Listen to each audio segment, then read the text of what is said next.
Let's talk about the various methods for providing heat. As with all things related to chickens, there are many options. And with options come opinions. For decades, the standard practice has been to use an incandescent bulb along with a simple lamp. Through the years, many people have used white bulbs, but in recent years, red bulbs have become popular. There are drawbacks to bulbs. They're energy inefficient. They can pose a fire risk. And some people are concerned they interfere with the chick's normal development. Yet, they remain popular because they're simple and affordable. There are many great alternatives to bulbs and lamps, but most of them are pricey. I am going to lay out several options for you, tell you what I have done, and then you can make the decision that's best for you. If you use a clamp lamp, make sure the clamp is strong and clamps tightly, and that the cord doesn't have any exposed wiring. Also make sure it has a porcelain socket, and not a plastic one. It should have a safety guard that clips onto the front of the lamp.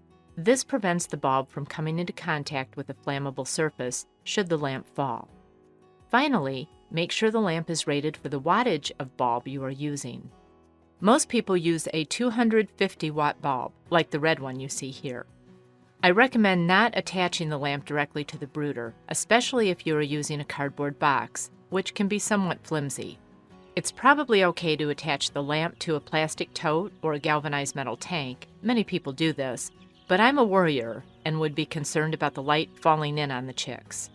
I have used clamp lamps in my brooders, and they have always worked well for me. I attached my lamp to a ladder, which made it easy to adjust the distance of the heat from the brooder. A shelf or a chair can also work. I'm impressed with the Prima heat lamp by Premier. The Prima gets great reviews for safety and durability, and although you'll pay more for it, I think it's a wise investment. You may want to suspend your light from a chain. This is a very good idea if you have children or pets that could accidentally bump a clamp lamp and knock it into the brooder. Remember to set the height to approximately 20 inches, about 50 centimeters, from the floor of your brooder. If your brooder doesn't have a top, I recommend you put a cover on it. This will prevent a falling light from injuring your chicks and will also keep your chicks from getting out. A white bulb, in addition to producing heat, produces significant light. And not only is it bright, it's constant. Your chicks never experience night. Research from the 1940s and 50s indicates that when female chicks are under constant light, never experiencing darkness, they mature more slowly, take longer to become fully feathered, will lay fewer eggs, and will tend to be more aggressive with each other. Some people will dispute those claims, saying darkness has little relevance because chicks go from waking to sleeping and back again several times a day, regardless of whether it's light or dark. And that's true.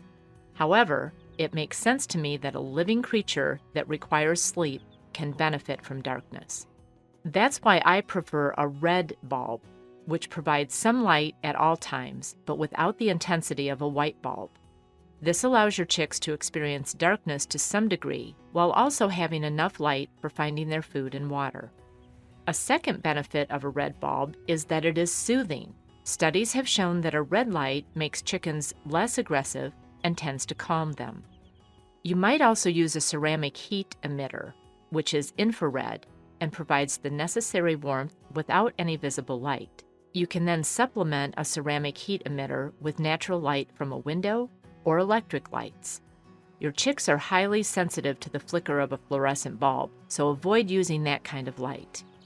All of these options I have shown you are bulbs, and bulbs get very hot. The surface temperature will be enough to give you or your chicks a severe burn if you come into contact with a bulb, so be very careful. Bulbs can also start fires, and the internet is full of stories of fires caused by heat lamps that were faulty or improperly used and came into contact with bedding or other flammable material. A final note about heat lamps: keep them clean. Dust and cobwebs can catch fire, so make sure you periodically clean your lamp thoroughly. There are also heating plates, such as the EcoGlow Chick Brooder, the Sweet Heater, and this one, the Heating Plate for Chick Brooders by Premier. All are highly rated and safer and are much more energy efficient compared to heating lamps, but they also require a larger budget. Because heating plates don't emit light, it's hard to tell if they're on. You can't simply glance at the brooder to see if all's well. You'll have to stick your hand in there and feel for warmth.